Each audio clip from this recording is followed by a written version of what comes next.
Здравейте! Ще се занимаем с прозорците в Windows 10, управлението им и лесни начини за търсене вътре в нашата система. Нека да започнем с търсенето. То става като натиснем Windows клавиша и веднага почнем да пишем нещо. Ето тук веднага си влизаме в Update, ако напишем Updates.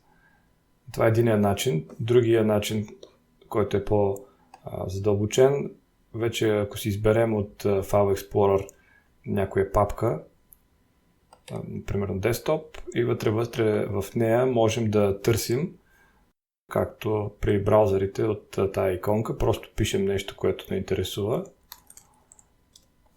и съответно ни излизат резултатите, които търсим. Така можем да си спестим доста време, ако знаем в коя папка какво търсим. Ще продължим с управлението на прозорците. От Microsoft са улеснили доста тяхното управление, т.е. не се налага ние да скролираме самия прозорец, да го размеряваме. Примерно, ако имаме два прозореца и искаме да ги поставим един до друг, не е нужно да по този начин сега да определяме съответно ширината на единия, ширината на другия.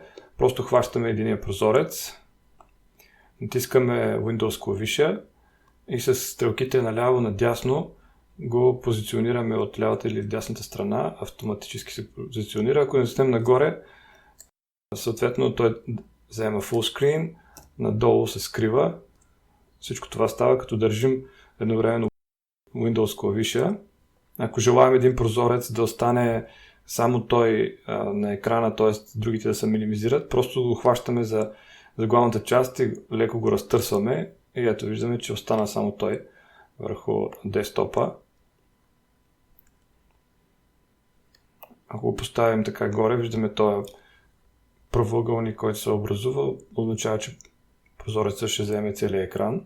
Когато имаме повече от два прозореца отворени и искаме да позиционираме всеки един от тях пропорционално на екрана, просто хващаме прозореца, натискаме Windows клавиша и си го позиционираме, да кажем, това в лявата част.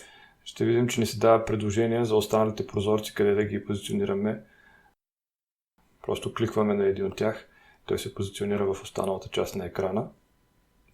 Друг вариант за преминаване през прозорци е като натиснем Alt и Tab и си отпуснем, вече избираме с таба при натиснат Alt активния прозорец, после отпускаме и той се става активен на целия десктоп. По време на това избиране можем и да затваряме прозорци от хикса горе.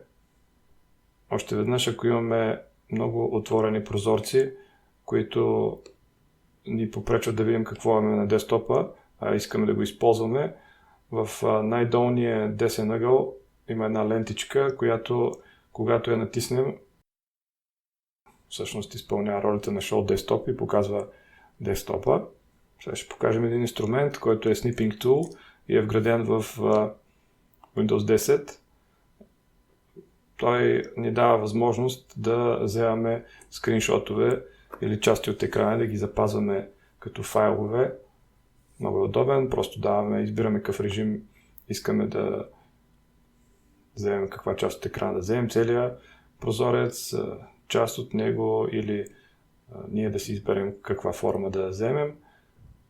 После искаме New, очертаваме това, което искаме да вземем от екрана и вече можем съответно дори да си го запазим като определен вид файл. PNG, GIF, JPEG се поддържат. С това приключва урока.